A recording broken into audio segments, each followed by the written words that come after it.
नमस्कार दोस्तों, आज हम रशिया के शहर कुलियानोव्स्क में हैं और ये जो पूरा कैंप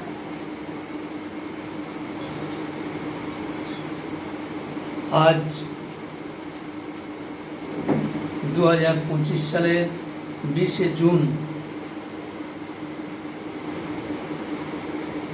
জুন গোটা পশ্চিমবঙ্গবাসী তথা ভারতবাসীর কাছে এমন একটি উল্লেখযোগ্য দিন, যে দিনটি প্রতি বছর আমরা ভারতীয় জনতা পার্টির পক্ষ থেকে পালন করে থাকি। সেই রকম আজ পূর্ব বর্ধমান জেলার অন্তর্গত পূর্বস্থলী উত্তর বিধানসভার অধীনে 1 নম্বর মণ্ডলের কুটসুরি গ্রামে 144 নম্বর বুথে আমি দেবপ্রসাদ চৌধুরী আমার বাড়িতেই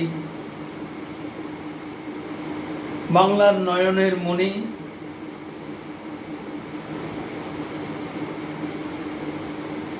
ভারত কেশরী ডক্টর শ্যামাপ্রসাদ মুখার্জিকে বিশেষভাবে শ্রদ্ধাঞ্জলি দেওয়ার দিন। কারণ বাংলার বাঘ স্যার আশুতোষ মুখোপাধ্যায়ের যোগ্য সন্তান ভারত কেশরী ডক্টর শ্যামাপ্রসাদ মুখার্জি যদি নিরলস প্রচেষ্টা না চালাতেন, আজ যে স্থানে বসে আমি এই প্রোগ্রামটা করছি, অর্থাৎ বর্ধমান জেলার অন্তর্গত মন্তেশ্বর থানার অধীনে কুটসুরি গ্রাম, এই গ্রামটিও হয়তো পাকিস্তানের আন্ডারে চলে যেত। সেরকম একটা নোংরা রাজনীতির খেলা তৎকালীন সময়ে খেলা হয়েছিল। এবং এই পশ্চিমবাংলার কলকাতা সহ 2/3 সীমান্তবর্তী জেলাকে পাকিস্তানের অন্তর্ভুক্ত যাতে হয়, তার জন্য গভীর ষড়যন্ত্র করা হয়েছিল। তৎকালীন সময়ে আমাদের ভারত কেশরী ডক্টর শ্যামাপ্রসাদ মুখার্জি, যিনি বিভিন্ন রাজনৈতিক মতাদর্শ এবং বিভিন্ন তৎকালীন সময়ের বিখ্যাত রাজনীতিবিদ যাদের তত্ত্বাবধানে তিনি উপলব্ধি করেছিলেন যে 1942 সালে যে ভারত ছাড়ো আন্দোলনকে সংগঠিত হয়েছিল, তারপর 1947 সালের যে ভারতবর্ষের স্বাধীনতা প্রাপ্তি এসেছিল দ্বিজাতি তত্ত্বের ভিত্তিতে, 1947 সালের 20শে জুন অর্থাৎ আজকের 2025-এর 20শে জুন, এই দিনটিতেই সিলমোহর পেয়েছিল পশ্চিমবাংলা পশ্চিমবঙ্গের অন্তর্ভুক্ত করার যে দীর্ঘ প্রয়াস ডক্টর শ্যামাপ্রসাদ মুখার্জি করেছিলেন, তার পূর্ণাঙ্গ রূপ সেদিন পেয়েছিল। 1947 সালের 20শে জুন পশ্চিমবঙ্গের স্বীকৃতি অর্জন হয়েছিল। ডক্টর শ্যামাপ্রসাদ মুখার্জি যদি না থাকতেন, তো আজকে এই পশ্চিমবাংলাও পাকিস্তানের অন্তর্ভুক্ত হতো। পশ্চিমবাংলার সঙ্গে সঙ্গে পাঞ্জাব, আসাম, এরকম আরও কয়েকটি রাজ্য পাকিস্তানকে দেবার একটা ব্যাপক ষড়যন্ত্র হয়েছিল তৎকালীন সময়ে। পণ্ডিত জওহরলাল নেহরুর মন্ত্রিসভায় ডক্টর শ্যামাপ্রসাদ মুখার্জি একজন মন্ত্রী হিসেবে দায়িত্ব পালন করেছেন, কিন্তু ওই সময়কার যে কেন্দ্রীয় সরকার, যে সরকারের প্রধানমন্ত্রী ছিলেন জওহরলাল নেহরু, পাকিস্তানের সঙ্গে যে চুক্তি মোহাম্মদ আলী জিন্নাহ, শেখ আবদুল্লাহ এবং কংগ্রেসের তৎকালীন সময়ের অনেক নেতার তত্ত্বাবধানে যে নোংরা খেলা খেলা হয়েছিল, যে পশ্চিমবঙ্গ ভারতবর্ষের মধ্যেই থাকবে, কাশ্মীর ভারতবর্ষের মধ্যেই থাকবে, কিন্তু কাশ্মীর ভারতভুক্তির পিছনে একটা ষড়যন্ত্র হয়েছিল। কাশ্মীরের একটি বিশেষ সম্প্রদায়কে বিশেষ সুবিধা পাইয়ে দেওয়ার যে নোংরা রাজনীতি, অর্থাৎ 370 ধারা নামক একটা ধারাকে প্রয়োগ করে তাদেরকে বিশেষ সুবিধা দিয়ে একটা নোংরা রাজনীতি করা হয়েছে। কিন্তু ডক্টর শ্যামাপ্রসাদ মুখার্জি, ভারত ভাগ হয়ে পাকিস্তানের যখন সৃষ্টি হলো, পাকিস্তান সৃষ্টি হওয়ার পরে লোক বিনিময়ের যে কথা উঠেছিল, সেই লোক বিনিময় কিন্তু সঠিকভাবে কার্যকরী হয়নি, এবং বিশেষ করে হিন্দু জাতির উপরে যে ব্যাপকভাবে অত্যাচার নেমে এসেছিল পাকিস্তানের, সেই দৃশ্য আজ অনেকেই দেখেননি। সে বীভৎস ঘটনা যে পাকিস্তানের শাসক দল বেছে বেছে হিন্দুদেরকে বিতাড়িত করে, যাতে তারা কুকুর ছাগলের মতো ট্রেনের মধ্যে আসতে, আপনারা দেখে থাকবেন, কেউ কেউ অতীতের ইতিহাস যারা ঘাটেন তারা নিশ্চয়ই দেখেছেন যে কুকুর ছাগলের মতো হিন্দুদেরকে দেশ ছেড়ে পালিয়ে আসতে হয়েছে। তখন তো বাংলাদেশের জন্ম হয়নি, পূর্ব বাংলা অর্থাৎ পাকিস্তানের সঙ্গেই ছিল। সেই পূর্ব বাংলা থেকেও কোটি কোটি মানুষ ওখান থেকে চলে এসেছিল, তারা শরণার্থী হিসেবে পশ্চিমবাংলা তথা ভারতবর্ষের বিভিন্ন রাজ্যে বিভিন্ন প্রান্তে তারা আশ্রয় নিয়েছিল।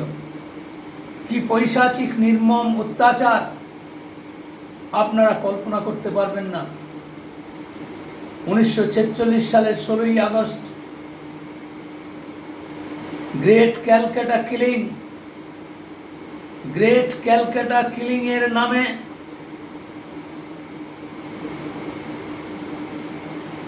সুরাবর্দী এবং মোহাম্মদ আলী জিন্না এদের তত্ত্বাবধানে এবং পশ্চিমবাংলারও কংগ্রেসেরই কয়েকজন নেতাদের তত্ত্বাবধানে গ্রেট ক্যালকাটা কিলিং, তার মাধ্যমে প্রায় 60,000 হিন্দু নরনারীর জীবন নিয়ে হোলি খেলা হয়েছে, রক্তের হোলি খেলা হয়েছে। কলকাতার রাজপথকে রক্তে রাঙিয়ে দেওয়া হয়েছে। শকুনির পর্যন্ত মানুষের মাংস খেতে ঘৃণার অবস্থার সৃষ্টি হয়েছিল সেই গ্রেট ক্যালকাটা কিলিং।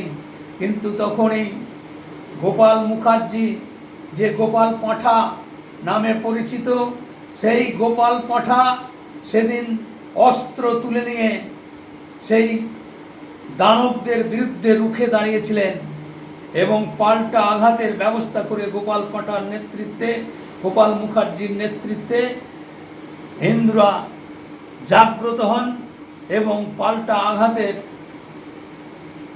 একটা পরিকল্পনা নেওয়া হয়।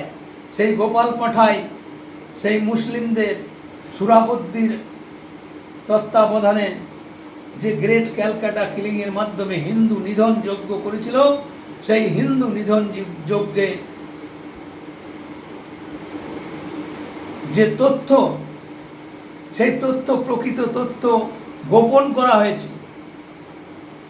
এমনকি প্রয়াত বঙ্গেশ্বর জ্যোতিবাবুও তার ডায়েরিতে লিখেছিলেন 20,000 হিন্দু মারা গেছে, কিন্তু সেটা মিথ্যা কথা লেখা হয়েছিল। তাই পশ্চিমবাংলায় দিনের পর দিন মুসলিমদের শাসন মৌরসি পাট্টা গেড়ে একটা নোংরা রাজনীতির খেলা খেলে এসেছে। আর ধর্মনিরপেক্ষতার নাম দিয়ে মুসলিম সমাজকে তোষণ করে দীর্ঘদিন ধরে আজও চলছে সেই হত্যালীলা। আজকের সরকার তৃণমূল কংগ্রেসের সরকার, মমতা বন্দ্যোপাধ্যায়, উনি পরিচ্ছন্নভাবে মুসলিম লীগ 2 সরকারের বাতাবরণ তৈরি করে আজকে পশ্চিমবাংলায় রাজত্ব করছে। বেছে বেছে হিন্দুদেরকে হত্যা করা হচ্ছে, অগ্নিসংযোগ করা হচ্ছে, ধর্ষণ হচ্ছে।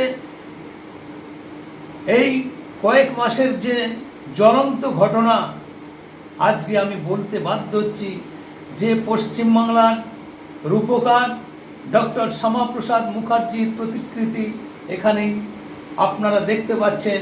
সেই শ্রদ্ধেয় ব্যক্তিকে আজকে আমরা শতকোটি প্রণাম জানাই। কোন পশ্চিমবঙ্গ উনি চেয়েছিলেন, আর আজকে কোন বাংলায় আমরা বাস করছি, যে পশ্চিমবাংলায় আমরা দিনের পর দিন এই রাজ্য সরকার, আজ 14 বছর হতে চলল, এই রাজ্য সরকারের অধীনে সংখ্যালঘু সম্প্রদায়ের ভোট পাওয়ার জন্য তোষামোদের রাজনীতিকে পাথেয় করে সমস্ত স্তরে তাদের বিশেষ সুবিধা পাইয়ে দেওয়ার জন্য নিরলস চেষ্টা চালিয়ে যাচ্ছে এবং হিন্দুদেরকে দিনের পর দিন সেই হিটলারি শাসন ব্যবস্থার মতো আজকে শাসন চালাচ্ছে।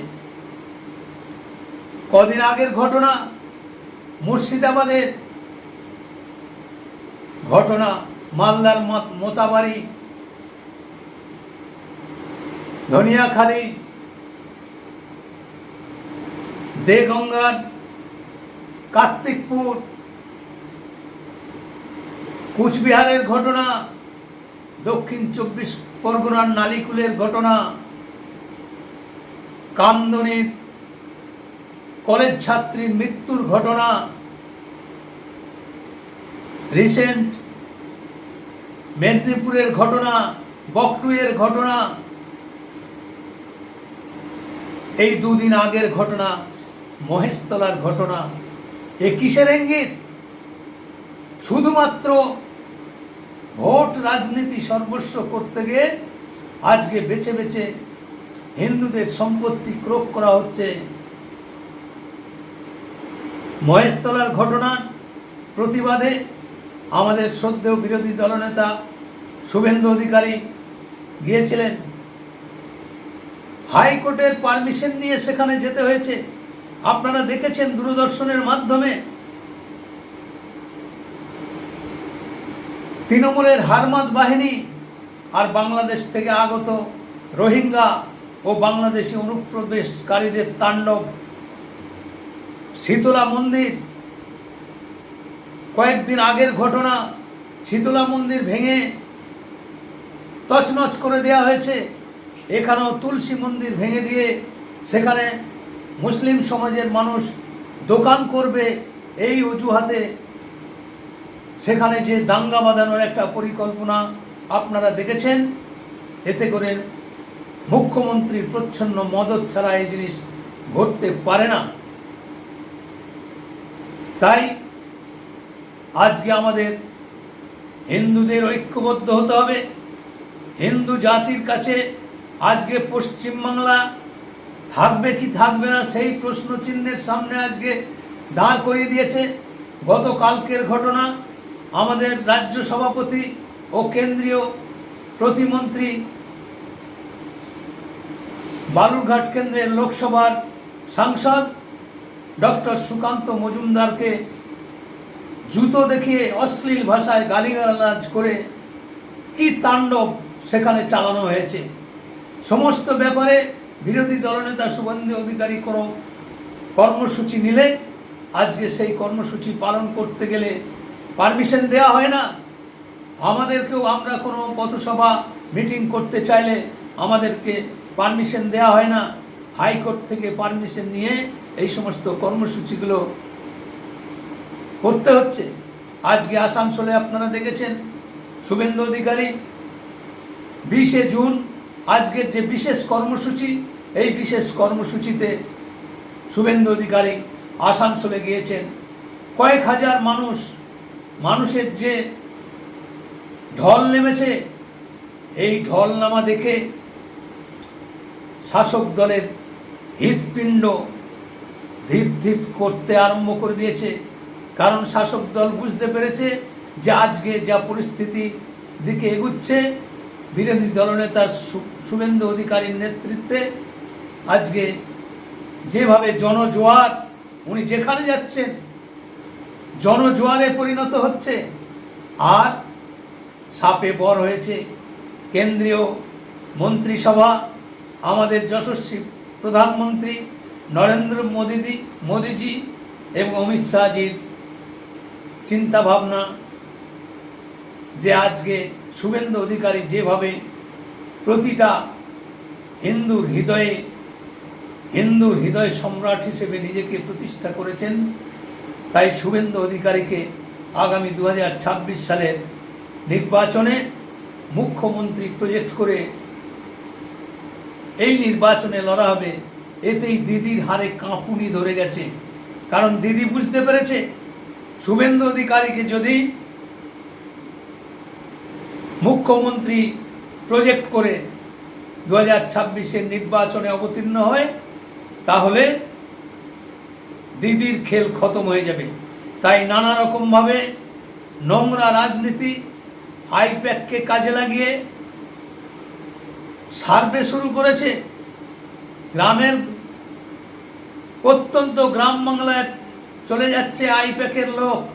তার আগে মিথ্যা প্রলোভন দিয়ে নানা রকম ছল চাতুরি করে আধার কার্ড আছে কিনা, ভোটার কার্ড আছে কিনা, কোন রাজনীতি করো, কি রাজনীতি, এই সরকার কেমন কাজ করেছে, বিজেপি কত খারাপ করেছে, এই সমস্ত ব্যাপকভাবে গ্রাম বাংলায় আজকে তাদের আইপ্যাকের মাধ্যমে অনেক, আমাকেও এই 3 দিন আগে ফোন করেছিল। আমি এমন ধমক দিয়েছি বাঁচাধন পালাতে পথ পায় না। তাই শুভবুদ্ধি সম্পন্ন রাজনৈতিক সচেতন ব্যক্তিরা তো এই বিষয়গুলি সচেতন করার জন্যে প্রতিটি বুথ স্তরে ভারতীয় জনতা পার্টির কার্যকর্তাদের অবতীর্ণ হতে হবে এবং মানুষকে সচেতন করতে হবে। এরা জাল বিস্তার করে নানা রকম মিথ্যা কেস সাজিয়ে বিজেপির কর্মীদেরকে, বুথ সভাপতিদেরকে প্রলোভন দেখিয়ে, টাকার প্রলোভন দিয়ে তারা দলে টানতে চাইবে। এরকম নোংরা খেলায় মত্ত হয়েছে। তাই সাবধান হয়ে যান। আসন্ন বিধানসভা নির্বাচনে ভারতীয় জনতা পার্টি যে বিপুল বিক্রমে আসবে, তার সমস্ত বাতাবরণ আজকে ভারতীয় জনতা পার্টির অনুকূলে। এটা নতুন করে বলার প্রয়োজন বোধ করি না। তবুও আজকের এই শুভ দিন পশ্চিমবঙ্গকে রক্ষা করার জন্যে যে আমাদের নয়নের মণি ডক্টর শ্যামাপ্রসাদ মুখার্জিকে শতকোটি প্রণাম জানিয়ে, তার শ্রদ্ধাঞ্জলি জানিয়ে আমি আজকের এই সংক্ষিপ্ত বক্তব্য শেষ করছি। বন্দে মাতরম, ভারত মাতা কি জয়, সমস্ত হিন্দু এক হও, এই বার্তা দিয়ে আমার বক্তব্য আমি শেষ করলাম।